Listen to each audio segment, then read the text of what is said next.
një impakt të jashtëzakonshëm, aq sa nuk besoj domethënë që edhe ata që kanë qenë më optimistët kanë besuar që një protestë e tillë do zgjaste kaq gjatë në mënyrë konsistente. Unë personalisht nuk e kam pas besuar, më vjen mirë që jam zhgënjur nga një gjë kaq pozitiviste, sepse besoj fort domethënë që kjo do jetë një nga ato protesta historike që do mbahet mend.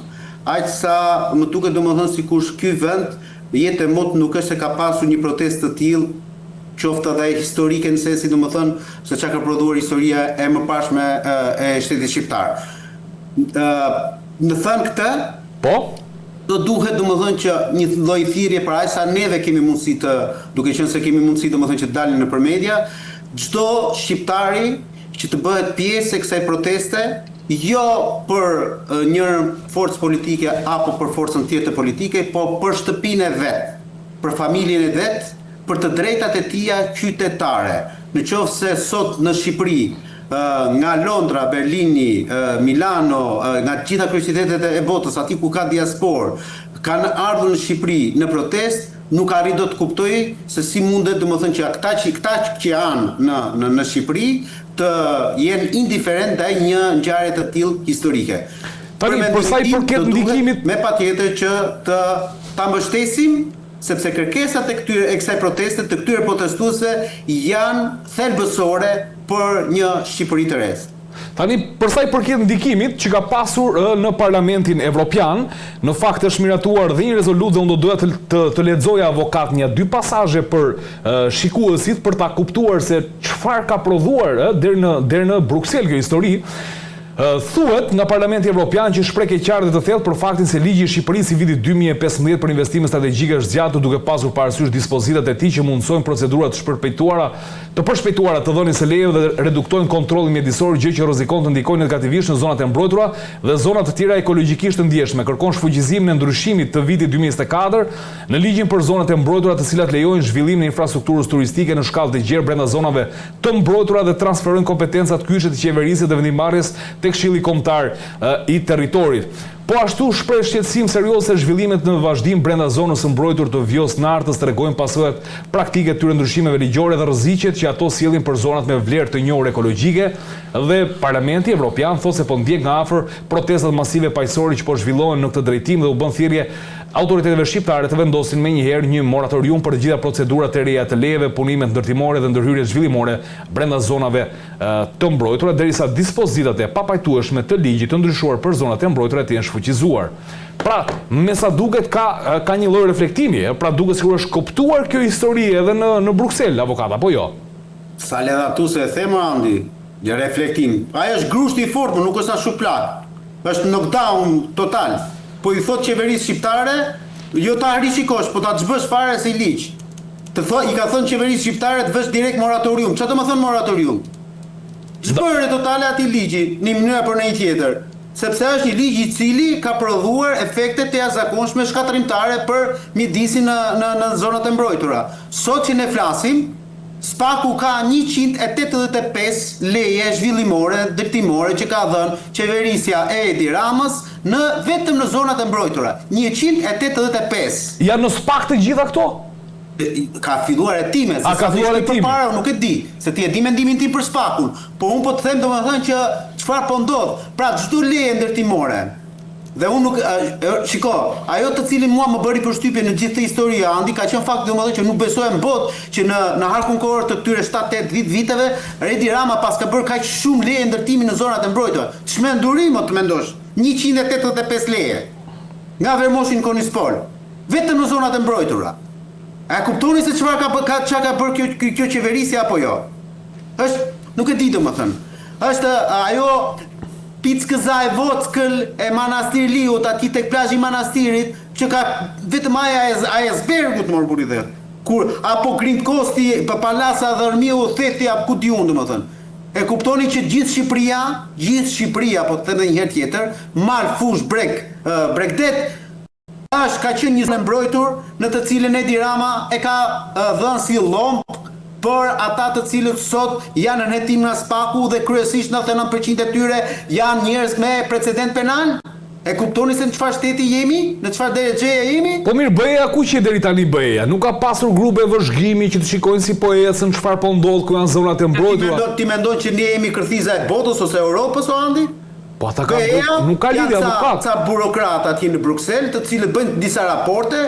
Kryesisht ato raporte merren nga ambasadorët e BE-s këtu në Shqipëri dhe po të vish të kthesh çikës në kohë, kush ka qenë ambasador BE-s në Shqipëri? Romana Vlautini, Ettore Sekui, ca të tjerë domethënë të cilët erdhën këtu, edhe e përdorën Shqipërinë, nuk po dua domethënë ta prish gojen, por në mënyrën më brutale të mundshme, si nga xhepat apo edhe nga pozicionet e tjera politike të cilat të lakmueshme për të tillë njerëz. Ja mbar mend shumë mirë Knut Fleckenstein të vinte këtu dhe pas iku që këtu bë këshilltari i Edi Ramës, po merr akoma rroka qeveria shqiptare. Ja këta janë europianët o burr që kemi pasur neve këtu. U desh të ngriheshe kjo lloj proteste, të zgjoheshe verbi i shqiptarëve, të zgjoheshe le të themi media botërore, Reuters, CNN, The Guardian, mediat italiane të gjitha në unison, që edhe Brukseli zyrtar të kthente kokën nga Shqipëria, pritet të shohin se ç'a ndodh atje. Dhe prapse, edhe këtë fjali do them sepse më duket se e zgjata, dhe prapse ti e ke akoma komisionerin për zgjerimin Marta Kosin që i bën akoma freskë Edi Ramës. Po pse më ja bën freskun Edi Ramës? Sepse përpara 3 muajsh, aty te studio jote dhe aty Red Varakut, dhe gati u qeshët me mua kur u tregoja historinë e Drago Kosit, vllait të Marta Kosit me Edi Ramën. Avokati po tregon tani prralla me mret. Ja pra që kanë prralla me mret, pra nuk ja pas kanë fut kotun atëherë, para 3 muajsh kur të thosha, o zotrinj, Edi Rama ka psonisur Drago Kosin. Drago Kosi është vllai i Marta Kosit. Të vi momenti që Marta Kosi për shkak të këtyre psonisjeve që i bën Edi Rama, nuk do ketë mundësinë që ta kundërshtojë çfarë do lloj nisme që bën qeverisja e Edi Ramës dhe Edi Rama në veçantë. Ja pra ku jemi, gjithë Bashkimi Evropian, Komisioni Evropian janë kundër, pra dalin me rezolut, kurse Marta Kosi në u bë qumësht. Po turbën matha ka? E qartë, faleminderit avokat. Zhlima. E falenderoj para folsin, po do më thoni pyetjen tuaj. Jo, pyetja është tu. Ndikimi i protestës që duket sikur ka zgjuar Bashkimin Evropian, Parlamenti Evropian, disa prej europarlamentarëve, eurodeputetët folën edhe shqip.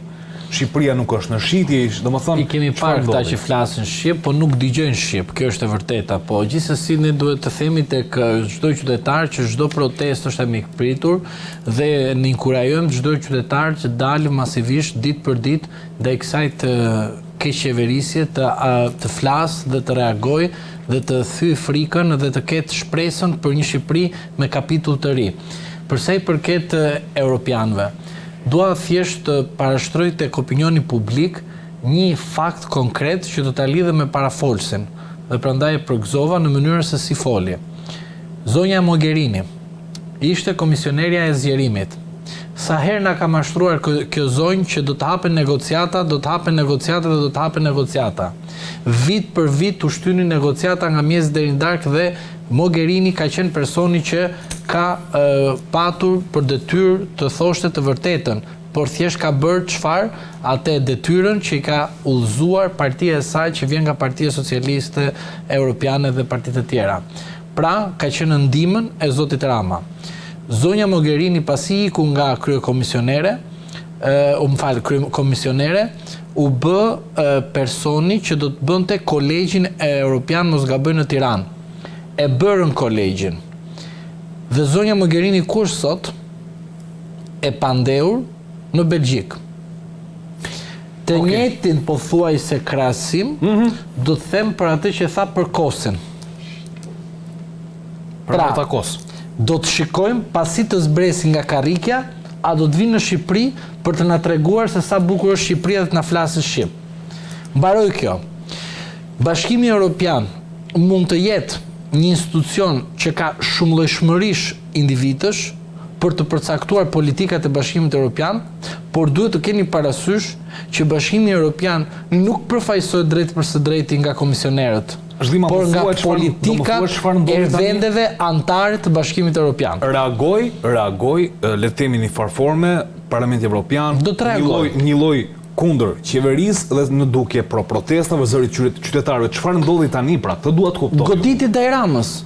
Është goditje drejt për së drejtë ndaj Ramës dhe ajo për sa i përket të raporteve. Është goditje ndaj Ramës, prita ndaj pak një moment. Është goditje ndaj Ramës, është goditje ndaj politikave qeverise që bën me vendim kolegjial. Nga Rama bën, nuk ekziston as kolegjial.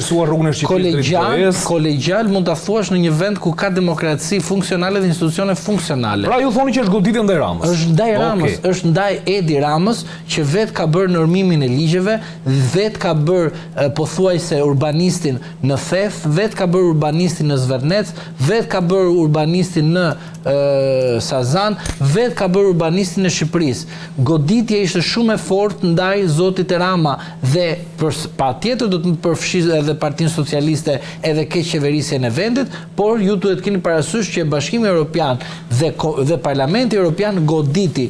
I vetmi person që ka pasur ose ka probleme me veshët edhe me syt është zonja komisionera e mashtrimit që mashtron qytetarët shqiptar për zgjerimin. Në Bashkimin Evropian mund të shkohet vetëm përmes reformave demokratike dhe institucioneve demokratike. Reforma të njanshme, partijake, për shkak të interesave të ngushta që ajo përfaqëson, edhe e kemi parë dhe do të shikojmë, se dhe unë e kam dëgjuar në një, edhe te ty, po edhe tek një emision huaj ndërkombëtar, që po ajo ka një konflikt interesi me Republikën e Shqipërisë. E ka thënë Arti dhe jam dakord me kolegun që e ka thënë dhe shumë mirë që e ka thënë dhe madje këta analistët, se duhet t'i them që ta përgëzoj kolegun, kur thua diçka që është e vërtet, analistët dalin thënë, po çfarë lidhje ka motra, vllai, teze kështu me radhë. Po këto ka lidhje me vllai, pikërisht ka lidhje sepse ky ka shkuar ka bërë pakt me këta që të na mashtrojnë ne. Më kupton, kjo është më e rëndë. Një pyetje tjetër kam avokat. Si puna e Jurikim me Nëngradën. Tani Nëngrada iku i Saliut. I bie tani do të shfuqizojmë edhe vlerësimin që i bëri ai Bideni ose Blinkeni përmes Bidenit kështu me radhë Altin Dumanit. Tani Blinken nuk shkel tek administrata atje për të marrë të dhënat në Departamentin Amerikan të Shtetit. Pra ne do të shfuqizojmë tani vlerësimin, mashtrim ndaj Altin Dumanit që të gjithë bënën lavazh nga mjesi deri në darkë. Pra, çfarë do të thotë? Do të thotë që ne ishim koherente dhe kësaj radhe që kuptuam që çdo dekorat që është dhënë Altin Dumanit, çdo dekorat që është dhënë Jurikim, çdo dekorat që është dhënë Mogherinit, çdo dekorat që mund të jepet nesër kësaj të komisionere është qëllimisht që të mbrojë Edi Ramën. Edhe këtu e gjete hapësirën për ta goditur spakun. Normale, sepse ato godasin veten, s'ka unë thjesht bëjnë interpretimin. Pyetje tjetër. Përse Bashkimi Evropian nuk u interesua në vitin 2024 kur një grup deputetësh në dukje ata të paktën nga backgroundi që njohin, nuk kanë lidhje direkte me njohuri të thelluara për çështjen e mjedisit, u propozuar në parlament, u miratua ky ligj në 2024, nuk kanë grupe monitorimi dhe nuk u vend për të parë çfarë ligjesh po kalojnë çfarë jo. Përse nuk reagojnë në kohë reale, por lihet të shkojnë të bëhet një dëm, nëse është bërë një dëm, sepse nuk mund ta personun. Super. Pra, ke një pyetje shumë të rëndësishme dhe duhet t'ia themi edhe opinion publik, por edhe ne ta diskutojmë. Bashkimi Evropian ka një natyrë shumë të keqe. Është burokrat. Pra çfarë do të thotë? Beson raportet. Beson letrat. Nuk futet drejt për së drejti të një shtet i cili akoma nuk është në një fazë të dur për tu kontrolluar, edhe në aspektin teorik, edhe paralelisht në aspektin praktik. Në atë kohë nuk e bërën. Tani jemi në një fazë tjetër, ku çdo problem që do të ndodhi në Shqipëri, si për reformën elektorale, si për reformën në drejtësi, si në çdo lloj reforme që do të ndodhi, Bashkimi Evropian do jetë monitorues drejt për së drejti, edhe teorik, pra e normon në ligj, po, a zbatohet kjo në praktik?